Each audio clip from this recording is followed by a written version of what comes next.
Eagle 4718, LaGuardia, runway 4, position, hold traffic to land 31. Position, runway 4, Eagle flight 4718. Piedmont 4203, clear to land 31, 13612, traffic hold on 4. Cactus 1549, runway 4, cliff takeoff. Cactus 1549, cliff. 49. Flight 1549 started like any other routine flight off LaGuardia. He's going to Charlotte. It's a Westgate departure. So when departing runway 4 takes off, turns left to a 360 heading, maintaining 5,000. The weather was good. The snow had stopped, the visibility had improved, the winds were light out of the north. It was just that crystal clear air. It seemed like you could see forever as we took off from LaGuardia. The takeoff from LaGuardia was one of Jeff's first chances to fly the airplane on this trip. One leg the captain flies, one leg the first officer flies. Just happened to be my turn to fly the airplane. Cactus 1549, contact near departure connect. Good day. The tower works at departures on the runway. From when they take off, they switch over control of the aircraft to the New York TRACON, which is located in Westbury. It's a separate radar facility, and that's where we take over. We were handed off to the first radar controller, the departure controller, and that happened to be a young man named Patrick Harden. And we switched his frequency. I told him we were at 700 feet climbing, and he gave us an immediate clearance to 15,000 feet. Cactus 1549, new departure to contact line, maintain 15,000. Maintain 15,000, Cactus 1549. From that vantage point, we could see much of the New York metropolitan area, and including the Hudson River. It was a beautiful day. Cactus 1549, turn left heading 270. 100 seconds after takeoff, we were approaching 3,000 feet in our climb to 15,000 feet. We had just retracted the landing gear and flaps and completed the after takeoff checklist.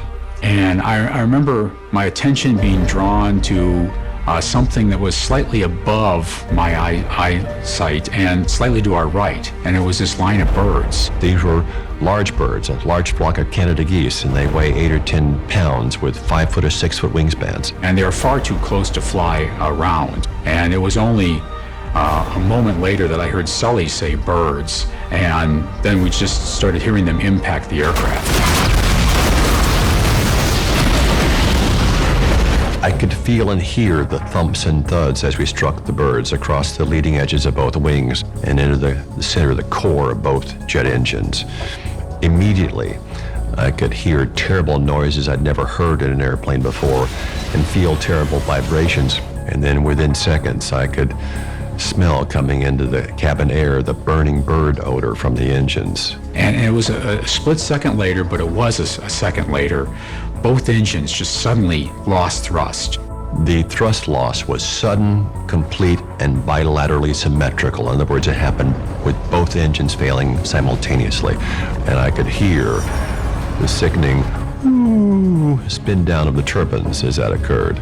I remember the airspeed tape was just unwinding. It felt as if the forward motion of the airplane nearly stopped in midair. It's almost like your mind stops working for a moment while you evaluate the situation and try to make sense of it. It was shocking, more than anything I experienced in 42 years of flying and 20,000 hours in the air. I remember I said, oh shit. I could feel my blood pressure shoot up, my pulse spike. I sensed my perceptual field narrow because of the stress. But then slowly your mind starts working again, and it starts working quicker and quicker and quicker. I remember vividly my first 3 thoughts in those seconds.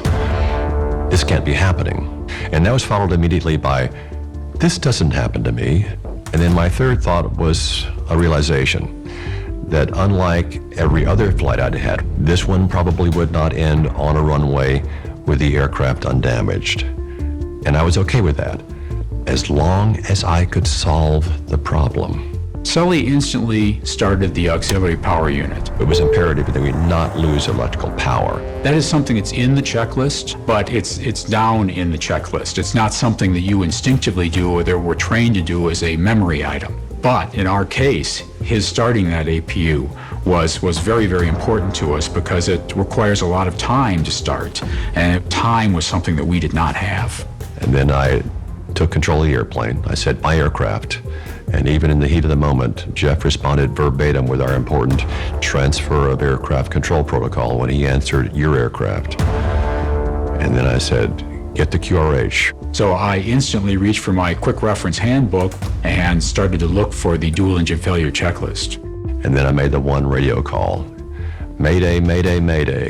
This is Cactus 1539. Hit birds. We've lost thrust on both engines. Returning back towards LaGuardia. Okay, you need to return to LaGuardia. Turn left heading up 220. 220. My first response was I had to let the tower know that there was an emergency returning. He said he wanted to go back to LaGuardia and I was going to make that happen. Tower, stop your departures. Got emergency returning. Who is it? It's 1529. He bird strike. He lost all engine. He lost the thrust in the engines. He's returning immediately. Cactus 1529. Which engines? He lost thrust in both engines, he said. Got it. But at that point, we didn't have thrust, and so we were using gravity to provide the forward motion of the airplane to glide downhill. The airplane was still fully controllable. However, I knew that my flight path was soon going to intersect the surface of the Earth. The checklist for this particular emergency was 4 pages long. It was really designed to be done at 30,000 feet. It wasn't designed to be done at 3,000 feet in 3 minutes time. When I first realized the depth of the emergency, I didn't really think about much. I was just really focused on trying to solve the problem, trying to listen to the pilot, understand what he needed, and try to accomplish that, and offer him, different avenues, different routes, different runways for him to land, so that all options were available to him. Patrick had initially assigned us a heading to the southwest. So first I considered returning to LaGuardia, and as Patrick was trying to arrange that for me, I was evaluating that option's worthiness. Cactus 1529. We can get it for you. Do you want to try to land 1813? We're unable. We may end up in the Hudson. I suspected early on that we would end up in the river, that we wouldn't be able to glide as far as any runway, but I knew I had to consider that possibility. I knew I had to think about trying to do that. Hi, Cactus 1549. It's going to be left traffic to runway 31. Unable. When Sully said that we may end up in the Hudson, frankly, I thought that was our only option. Looking around very quickly, really all we had was the possibility of going back to LaGuardia or the Hudson River. Otherwise, as you can imagine, it's just nothing but skyscrapers, roads, houses. It's a very congested area. If I had chosen to turn back toward LaGuardia and try to reach what turned out to be an unobtainable destination, it would have been an irrevocable choice. If he had decided to go to LaGuardia, he would have had to fly over the Bronx, parts of New York City. If I had collided with buildings or with terrain on the way to the airport, likely everyone on the airplane would have perished and possibly many people on the ground.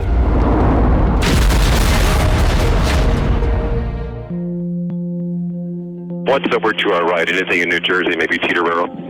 Okay, yeah, off your right side is Teterboro Airport. Do you want to try to go to Teterboro? Yes. After all the options were exhausted at LaGuardia, Sully asked me about Teterboro, which was off his right side in New Jersey. I thought it was kind of a long shot, but that's not for me to question. I just, if he wants an airport cleared, that's what I do. So I hit the line at Teterboro. Teterboro, Cactus 1529 over the George Washington Bridge, wants to go to the airport right now. Does he need assistance? Yes, it was a bird strike. Can I get him in for runway 1? Runway 1, that's good. I remember pausing in my checklist and looking out at Teterboro. And then I started to see it rise in our windscreen, which to us as pilots means you can't stretch your glide to it. We would be into the buildings before we ever got to the airport. Cactus 1529, turn right 280, you can land runway 1 at Teterboro. Sully didn't respond right away. And I remember I was turning to him to say, you're not going to try for Teterboro, when he said, we can't make it, we're going to be in the Hudson. And I remember thinking to myself, good. We can't do it. Okay, which runway would you like at Teterboro? We're going to be in the Hudson. Sully's telling me something that I really don't want to hear. I'm sorry, say again, Cactus? I heard the words, but I really didn't want to accept it. To me, that was an admission that he was crash landing, and my thoughts were the Ethiopian flight, where the wingtip hits the water right before they're about to land, and it just starts doing cartwheels in the water. I mean, that's what I was envisioning was going to happen. Shortly after Patrick Harden had begun to try to arrange an arrival into Teterboro for us, I said, this is the captain, brace for impact. That's significant because the flight attendants started into their emergency procedures. Even through the hardened cockpit door, I could hear the two flight attendants in front, Donna and Sheila, and I'm sure Doreen was doing the same in the back, begin shouting their commands to the passengers in unison. Brace, brace, heads down, stay down. Cactus 1549, radar contact is lost. You also got Newark Airport up here too, clocking about 7 miles. When I lost radar with him, that was kind of the end for me. I thought probably everyone was dead and that I was involved with the modern worst aviation incident in modern times, and that was going to be my legacy. Cactus 1529, you saw him? I think he said he was going in the Hudson. As soon as they could, they got someone to relieve me from position because at that point I was in no condition to continue working traffic. Of course, Jeff and I are working together using the checklist trying to regain thrust. But the truth of the matter is these engines were never going to restart again because of the damage that was done to them. As we approached the river, the high-rises and the bluffs on both sides of us were beginning to tower over us. I remember it was kind of an odd feeling to me as the skyscrapers rose up so close off of our left and the buildings of New Jersey off of our right. The only place we could land in the entire area where rescue could happen fast enough was between the Weehawken ferry terminals and Pier 79, where New York waterways ferries ply the river. What I really remember about that descent to the river for us was all the noise in the cockpit. Pull up, terrain ahead. We got too close to a helicopter, so we got a traffic call out. Traffic, clear of conflict. Pull up. What we had to do was choose to do only the highest priority items and ignore the rest. Fly the airplane and fly it well. Do something we'd never done before in 208 seconds and get it right the first time. As we approached the river, the only control I had over the vertical flight path was to choose how high to begin the landing, when to begin to raise the nose to trade some of our forward speed for a reduced rate of descent at touchdown. But we were descending so quickly, even misjudging that height by a quarter second would be catastrophic. I'd either begin the landing too early and get too slow and drop it in, or begin it too late and hit going too fast nose down. Jeff knew this, and so he began to shift his focus, his priorities. He stopped trying to use the checklist. I realized we were not going to be able to restart these engines. We were going to be landing this airplane in the Hudson River, and I tried to assist Sully by calling out airspeeds and altitudes to give him situational awareness because he was focused outside the airplane on where we were actually going to have to land. I knew it'd be a hard landing, I just didn't know how hard. But I was confident that I could make it survivable, and I was confident I could keep the airplane intact, and if I did that, then it would float long enough for us to be rescued. And so in the last 4 seconds of the flight, the last 100 feet, I began to pull the control stick back, further back, until it was finally fully aft, and hold it there just as we touched. But it was a hard hit, harder in back than in the front.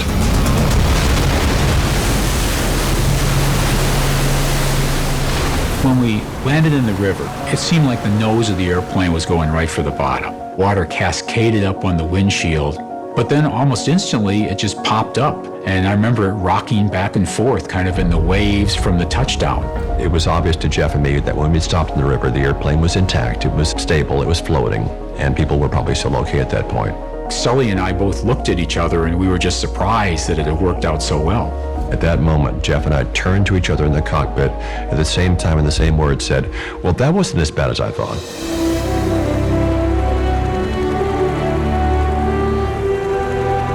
My professional obligations, my job wasn't complete until everyone had been accounted for and was safe. I happened to be looking at Sully right when he received the news that everybody had been saved on board that airplane. And I remember this look of a tremendous relief on his face. And I realized at that moment the worry and the pressure that he had been under for the last few hours since our incident, wondering, had everybody been accounted for? Many people contributed to this, even though I've gotten all the attention and I've become the public face of it. I do feel a sense of pride that I accomplished my duties and assisted Sully as best as I could in this situation. I have developed this relationship with Sully over the years, as you might imagine, and that I'm very proud of the fact that I could be his first officer on that day. I'm very grateful that my crew and all the people involved were up to the many challenges that we faced. It's a source of pride.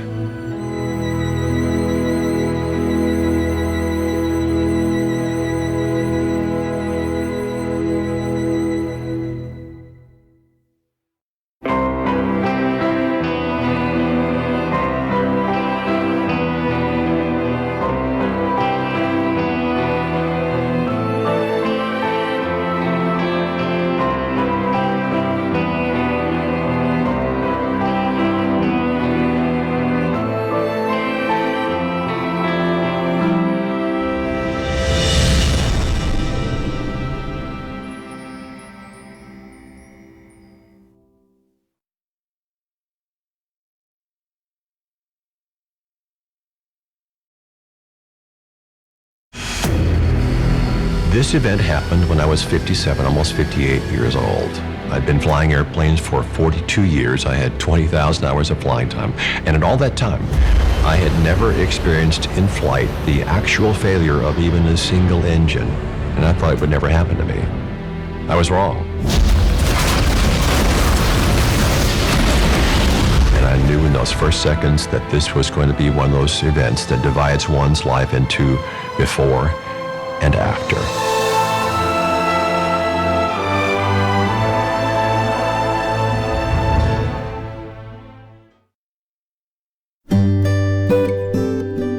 Before he became world famous for his grace under pressure, Chesli Sallenberger was just a Texas boy who loved airplanes. We lived near an Air Force base, so I was always seeing jets fly over the house. I could tell you what kind of airplane that one is, what kind of engine it has, how fast it would go, everything about it. I think I knew by the age of 5 I wanted to fly airplanes. My first flight lesson was at age 16, still in high school. My dad was a dentist, and he had a patient who knew a crop duster. And this particular man, L.T. Cook Jr., had been a civilian pilot training instructor before World War II. So drove out to his grass strip east of Sherman, Texas. I saw his airplanes, met him, and he agreed to teach me to fly. He charged $6 an hour for the airplane, including the fuel, and $3 an hour for his time. My first solo flight was at 16. It was late on a Saturday afternoon, June 3rd, 1967. L.T. Cook had just mowed the grass on his grass strip. You could smell the cut grass smell. I made 3 circuits of the pattern, 3 takeoffs, 3 landings, and rolled to a stop back at his hangar, and he said, "That was good enough, I'll let you do it again." Very early in my flying career, a friend of LT's had tried to land at his strip, stalled, and crashed nose first into the ground. It was fatal to the pilot, the only occupant. I went out to the scene and with LT looked at the airplane. It was a red and white Piper Tripacer. There was still blood spatter on the inside of the cockpit from where his head had hit the instrument panel. It was a very vivid, graphic reminder that at every point in every flight, you must fly the airplane and fly it well. You have to be the absolute master of every part of it. The boy who loved airplanes became a man who yearned to find his future in the air. I knew I wanted to fly for a living. I wasn't sure at the outset exactly how I was going to get where I wanted to go. But like my father and his generation, I felt an obligation to serve in the U.S. military. I chose to go to the Air Force Academy. It was a wonderful education, very intense, and I managed to fly 1,000 hours in airplanes and gliders in the 4 years I was a student there. And upon graduation, I was named the Outstanding Cadet in Airmanship for my class. It was during his time in the Air Force that Sully learned firsthand how a pilot's decisions in the cockpit can make the difference between life and death.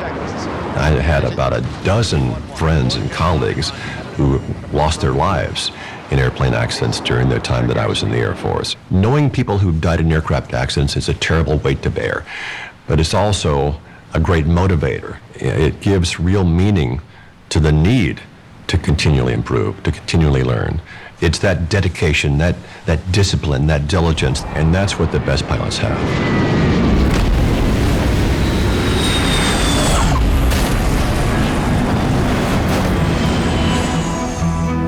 At the end of my military service, it was obvious to me that the best flying I'd ever done was already behind me.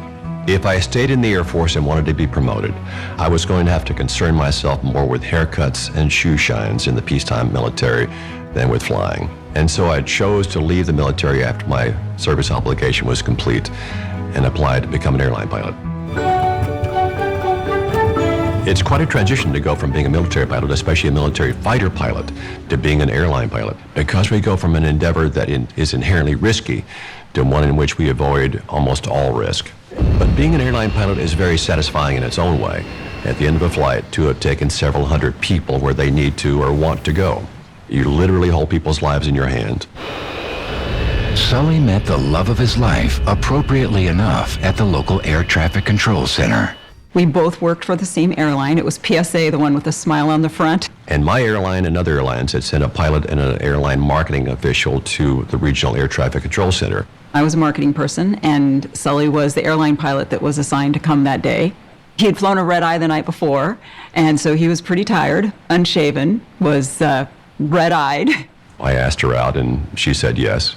But it wasn't love at first sight. We had to grow into it. I actually canceled our first date. I called his house, and I told him I had a work-related thing, and I canceled it. And then my roommate told me that I was never going to meet the man of my dreams if I stayed at home all the time, and I had to call him back and reschedule. She quickly became the focus of my affections. I think it was the way that I felt when I was around her. Sully was always just a stabilizing force in my life. I felt secure and loved, and he's my best friend.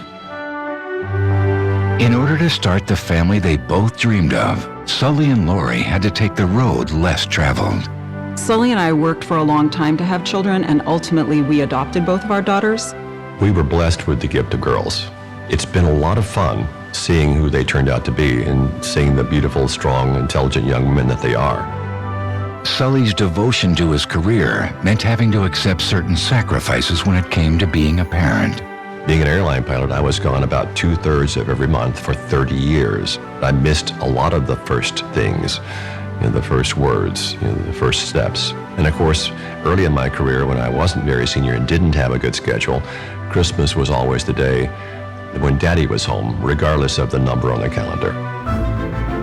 Though he treasured his time with Lori and the girls, Sully's real home was in the air, doing what he was born to do. Sully wore the airplane. It was as if he put it on. It wasn't like he went and just flew this machine. It became a part of him. It's a calling. It's not just a job. I think to understand Sully, really to know Sully, you have to understand the depth of the character and professionalism of the man.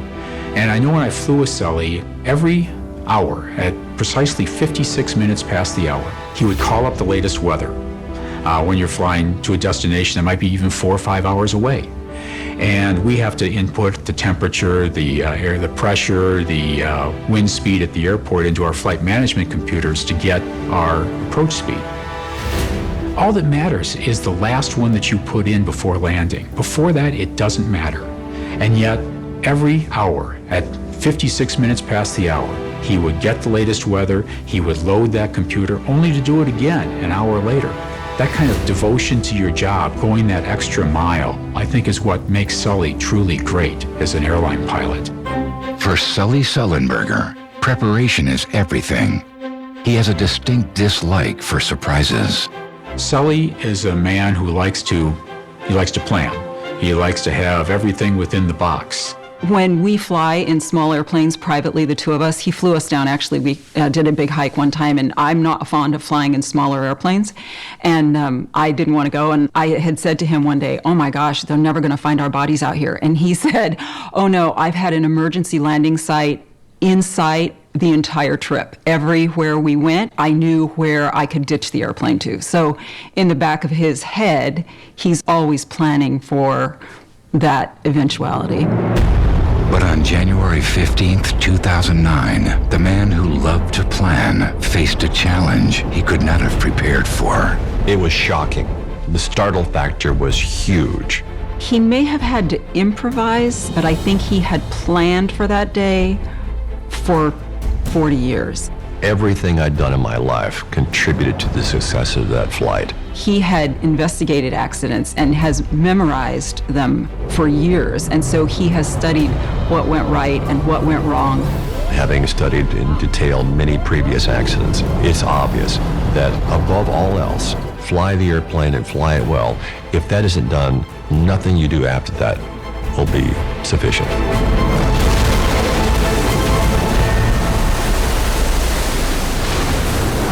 Captain Sully Sallenberger, with almost no time, became a man for all time. It took 208 seconds of calm courage in the skies over New York to turn Sully Sallenberger into the top news story on the planet. I told Lori on the phone from the hotel that night in New York, I think our lives have changed forever. I just, at that point, had no idea exactly how or how much or for how long. I can't even describe the hum of generators from trucks out in front and news media camped out on the porch, and I was trying to keep the girls going to school. They wanted to do their normal things. Even as the world marveled at his achievement, for Sully, there was a price to be paid. They snuck Sully home on a flight. When he got out of the car, I was not prepared for what I saw. He was distant. He had a glazed look in his eye. He certainly didn't come running to me.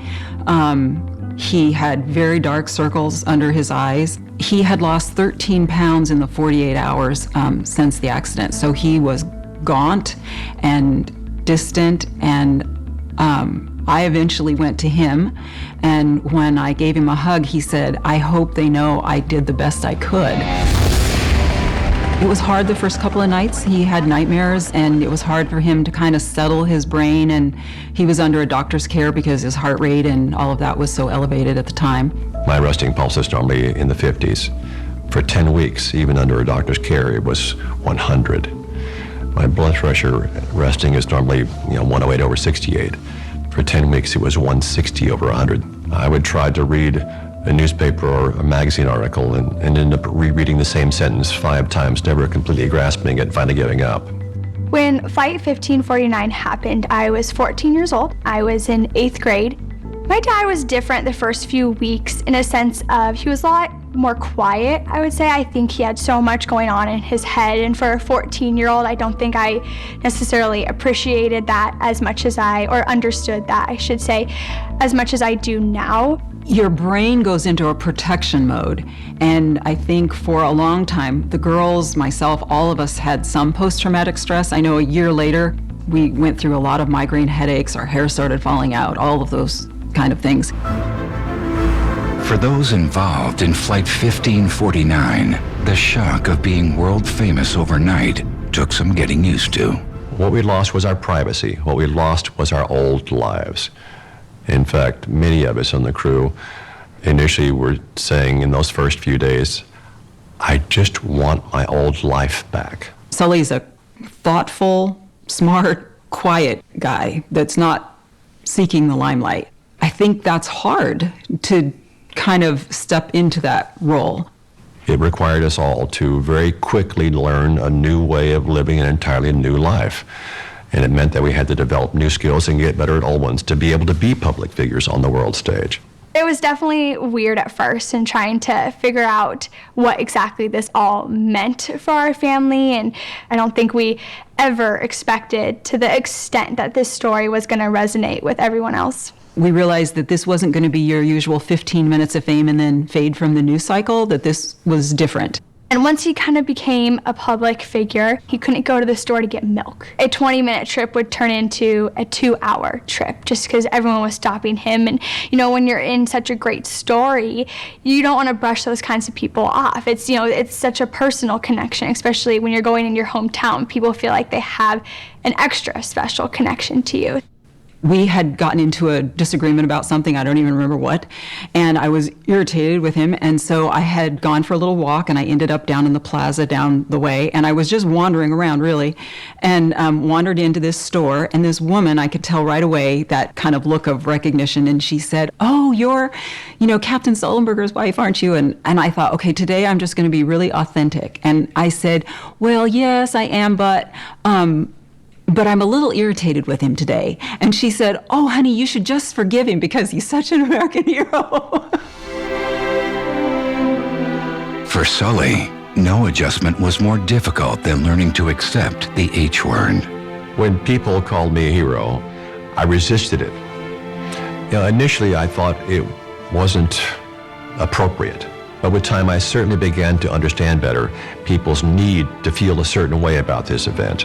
I think to really appreciate why the miracle on the Hudson was so important to so many people was to appreciate the time that this happened. Because of when it happened during the 08-09 financial meltdown, when it seemed as if everything was going wrong and no one could do anything right. I think some people had begun to doubt human nature.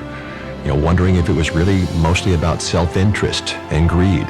The news was so bad and people were so afraid that they just needed that sense of optimism. This was a bright spot, I think, something that people could grab a hold of and realize that, perhaps, we could climb out of this hole that we had dug ourselves into.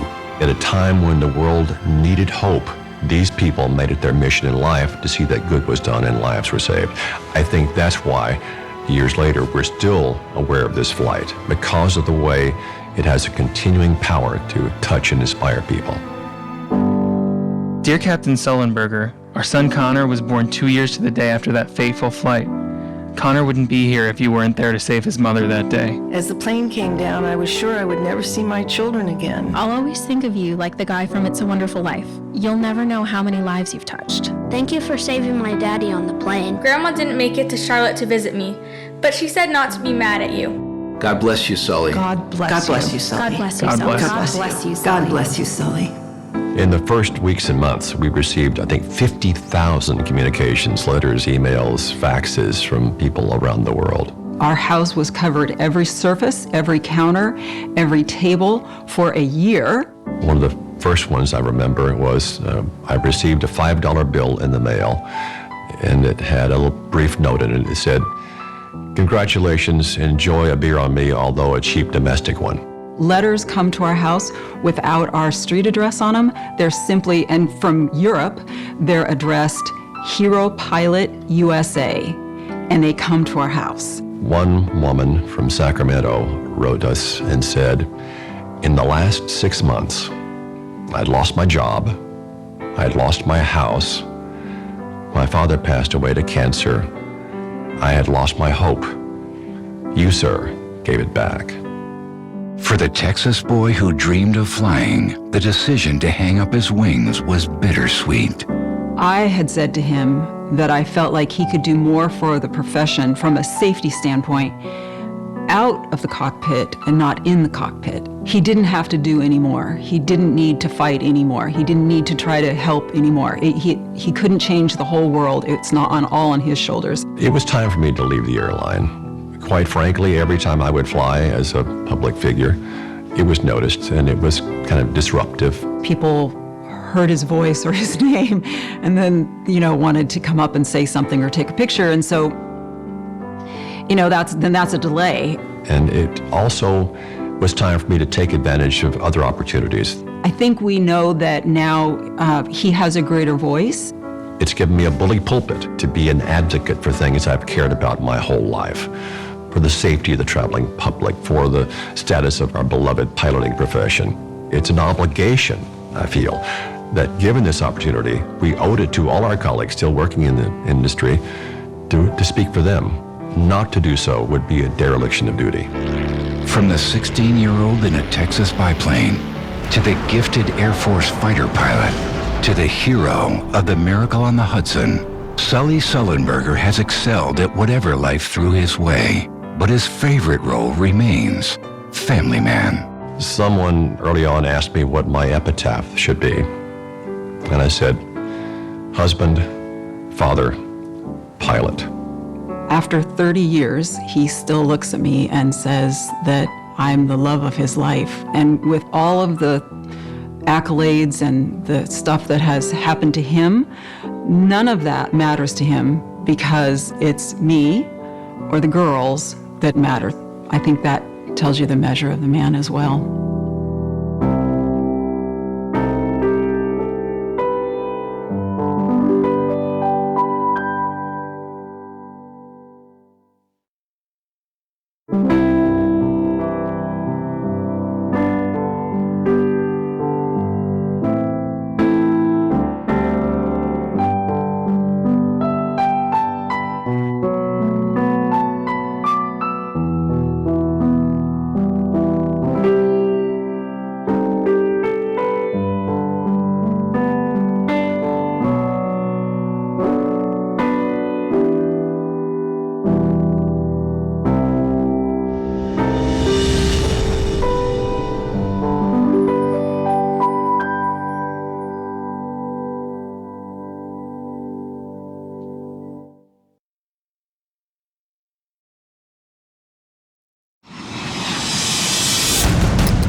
never lost on me as an actor the magic of movies. Although we're not making a documentary, we're making a movie, we wanted things to be as real as possible. What is required is the DNA of authenticity. If we make choices, they have to philosophically match the reality. And so if I'm playing a guy who's familiar with a cockpit, I better be familiar with a cockpit.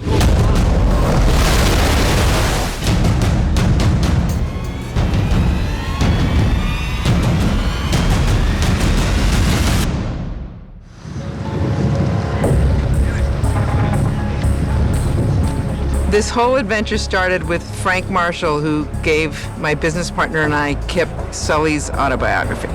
I got a call from my good friend Harrison Ford, who is also a pilot, and he had been at a dinner in Washington, D.C. with Sully, and they had been talking about Sully's book. Maybe it should be a movie, how to get it to be a movie. Harrison most kindly said, call my friend Frank Marshall.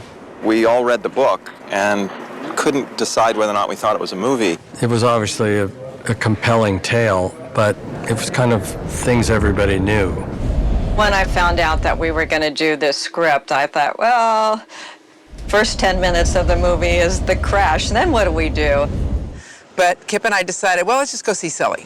And Sully immediately said, oh, I don't think the movie's about the book. When was your last drink, Captain Sallenberger? 9 days ago. Drugs? No, never. After about 20 minutes with Sully, he said, you know, it wasn't until 6 weeks ago that I didn't know if all of this was going to be taken away from me. And he proceeded to tell us a story that was the inspiration for this screenplay. I've delivered 1 million passengers over 40 years in the air, but in the end, I'm going to be judged on 208 seconds. I was reading some other things at the time, and every night the girls in my office would say, have you read this thing on Sully? About the third time, I thought, well, there must be some reason. So I picked it up and read it and liked it right away. Clint gets on the phone and he says, you know why I'm the perfect director for this? I think I'm the only director in Hollywood that's had an emergency water landing. I was like, you had an emergency water landing? I was 21 at the time, and I was a passenger on a Navy plane. I was in the Army, but I was catching a free flight, and it was bad weather. We went down off of Point Reyes, California. He and the pilot had to swim several miles to shore as it was getting dark, so quite a close call. He had a kind of personal connection with what it's like to go through something like that. When Clint read the script, things began to happen, and they began to happen very quickly. I don't feel like a hero. I'm just a man who was doing his job. Clint told us that it was important to him that he come to our house and meet us before he made any casting decisions. Sully has a kind of everyman quality, you know? He's just a normal, really lovely man. And I think it really reminded Clint of Jimmy Stewart, who Clint knew, of course. And Clint said, who's today's Jimmy Stewart? And of course, it was Tom Hanks. When you're kind of making a list in your mind of possible people who could play it, Tom was one of the first people we thought about. We didn't think he'd be available at that time. I think he was planning on taking a little time off. For about 6 years, my head was down and I was plowing through a work schedule, which really meant mentally, spiritually, physically, I was beat. But now look, I'm a selfish actor. I'm a competitive actor. And the screenplay that Todd wrote plays, I think, just like the movie did. I think I read it in probably 17 minutes. He got 5 pages in and said, well, this isn't what I expected. And then he got 20 pages in and he's like, wow. I even had to call my wife. She said, so how was it? And I said, it's so great. And she said, oh, well, then I guess you're just going to have to go off and do it then, aren't you? You find out that Tom Hanks is joining the Clint Eastwood movie that you're doing, and it's Christmas on top of Christmas. Clint, as a director, just creates an amazingly calm set, and he has incredible authority just by how he carries himself. Anybody who is going to work with Clint searches out the people who have to find out if any of the stories are true. It turns out they all are. All of the stories are true. He does not say action. He does not say cut. Hey, stop. Okay, stop. They don't even say rolling. His crew is trained to settle it down. So if you're approaching the set when they're about to start doing a scene, if you see all these people that go like this, and that means we're rolling. The set is just relaxed and quiet and focused on the work. It's unlike any set I've ever been on. It's so quiet, so respectful. Oh, well, I wish the bank felt the same way. It's just heaven being on his sets. To be honest, I didn't read the script. Clint asked me to be a part of something, and I said yes. When someone as wonderful as Clint Eastwood asks you to be a part of something, you just jump in. Laura, we're not going to lose the house. I'm sorry. I'm sorry. I'm anxious, and I'm alone, and not enough sleep. There's no mystery why so many films that he makes, the actors are nominated or they win. Because of his life as an actor, everything he does is in service of creating comfort and a zone for the actor to do their best. I really kind of feel like he has more respect for actors than anybody I've ever seen. There's so much trust in his eyes with what he's watching. LaGuardia Tower, 1549. We're trying to make 1-3. No relay, we got no power. You're down. He has experienced everything, both good and bad, that can happen on a set. Everything that can get in the way of making the movie well. And so he does not want to be a barrier between the film and the making of the film. He doesn't say anything unless he has to. He lets everybody do their job, and that's great. You are looking for human error, then make it human. He just wants to see what you're intuitively going to bring to the role instead of telling you what to do. There is still an X in this result. And it's you, Captain Sallenberger. Remove you from the equation and the math just fails. He puts an awful lot of stock in the actor bringing it at the moment. And it's true, he doesn't do a lot of takes, but he does a massive amount of coverage. So you have an ocean of opportunity in order to find the scene. And you can even say, could I have another pass at that? Boss, can I just one finger? Boss. And he'll say, no, I think it was, I was really impressed the way it happened just then. And he wanted to say, well, I inverted the lines, and I don't think the pronouns were even proper. But what he's saying is that you're going to have another chance at it. So let's not waste time on something that I'm not going to use. Got a count? 155. 155. It's official. 155. 155. Tom Hanks is an extraordinary actor. He really is. He's what I call a big boy. The thing that's so fabulous about him is he's such a chameleon.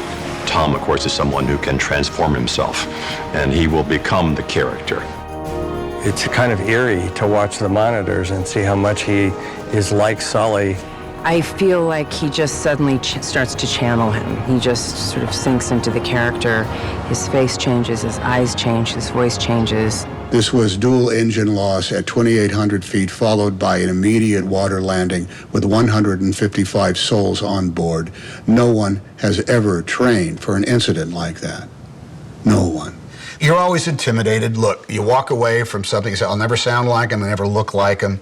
Hopefully I can embody some aspect, capture some part of his personality, his characteristics, his gravitas. Please ask how many practice runs they had. Okay. 17. Just when I think Tom is going to explode in rage, he gets quieter. 17. And I realized from what I've seen of Sallenberger, it's probably exactly what he would do. The pilot who landed at Teterboro had 17 practice attempts. And it cuts deeper that way. He is Sully, and then when we say cut, suddenly he's cracking jokes, and he's the Tom I know and love. He has a great sense of humor, so that makes it fun. Whatever you're doing, everybody can still laugh about it.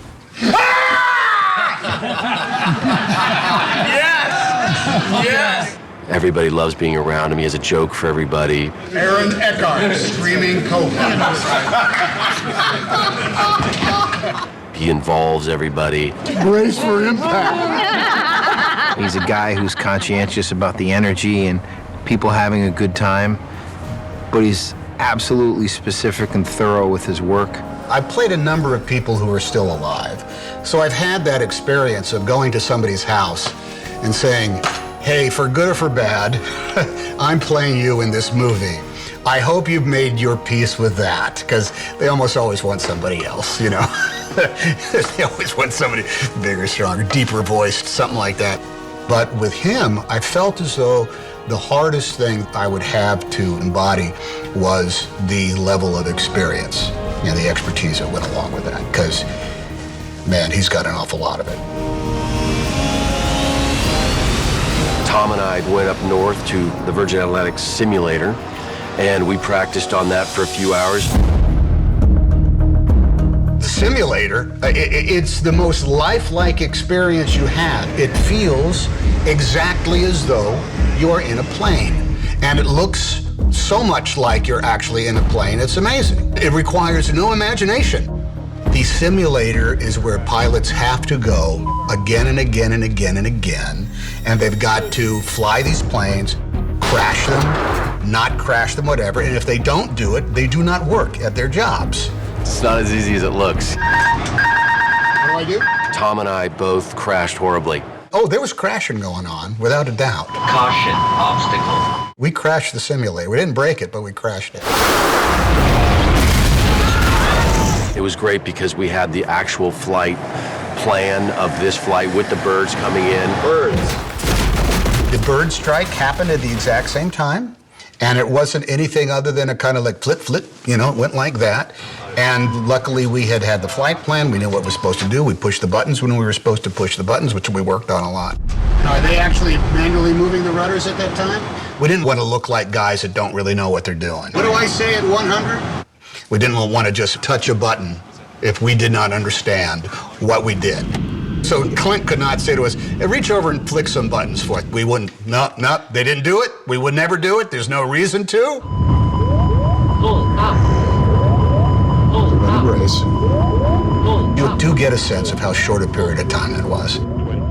How many decisions and feelings had to go into literally 36 seconds.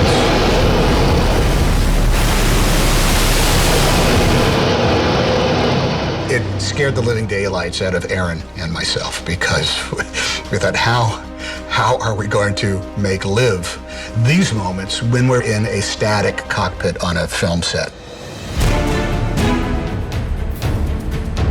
Today we're at Universal Studios. We have behind us an A320. It's a complete airplane. It was disassembled and brought here. Well, you'd think you only see an A320 in the water once in your life, but it's happened twice now. We got all the wide shots in New York that the visual effects will add the plane to later, but we needed all the tight shots and the things with the actors and seeing them jump in the water and everything that happened in the drama. Wrap this around her leg. Make it tight. Just the engineering and the logistics of how movies come together is fantastic. We have a huge crane here. The gimbal that we had in Falls Lake was a 350-ton gimbal that we put the plane on. There's 5 10-inch hydraulic cylinders running at 2,000 psi, so that's a lot of power to lift that aircraft. We can lift it straight up and down on 3 of them, and we can pitch and roll it on 2 others. When the plane started sinking on both of the wings during the shot, you saw it go down. Evacuate. I'll tell you, the first thing everybody said is, man, there's a lot of people on this plane. Everyone, exits are unusable. Move forward to the overwing exit. I thought, are you going to get all these people out of here? We're evacuating the plane right now. So we've landed in the water, and now various scenarios are going on with the passengers. We inflated the emergency ramps, and we all went down those and had a good time. The logistics of setting up that shot was amazing. They had 5 cameras, and it was a master shot of everybody coming out on the wings, of getting into the slides, which then became the life rafts. You know, it was 155 people that they were shooting, and it looked amazing. Oh, look at that, man. Come on. You don't see this every day, people.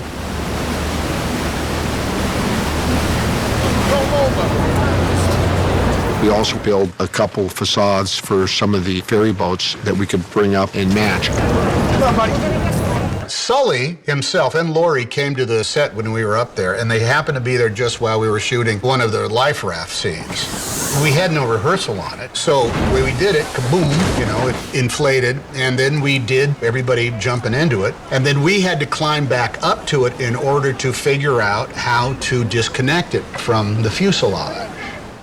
We had no idea how to do this. So there's like levers you're supposed to find and things you're supposed to open and stuff you're supposed to pull. Can we do this? All of this while the camera is running. Both Aaron and myself feel like dopes because Clint doesn't rehearse such things because he wants it to be realistic. Well, man, oh man, was it realistic. We were trying to pull it, we were trying to bite it, we were trying to do everything. I finally found this little emergency knife after about 45 seconds of us flailing. Hi, Jeff, look, Kay, Lynn, Not on the checklist. This on the day that Sully and Laurie had visited the set. So afterwards, I found him and I said, look, I gotta apologize. We had no rehearsal, so we did not know how to disconnect the raft from the aircraft. And he said to me, neither did we. Pilots had never done that. They had never jumped into a raft, so they had to search around for it as well. How about that? It wasn't just me, it was all of us. This is Jeff and Donna and Sheila and Doreen and all of the passengers, the rescue workers, the air traffic control, the ferry boat crews and the scuba cops. We all did it. We survived. Clint wanted to try to use as many of the people that were actually there, not only as consultants with us, but we also put in the movie. We ended up using the real ferry captain that was the first ferry to arrive. You be coming, Paulie. I see you on one. Kind of an adrenaline rush to be with the real ferry boat captain that actually just spun into action immediately. The people were actually in the raft and looking up, and, you know, they were all actors, so they were acting scared and wet and cold, and it was just like that day almost, just like it.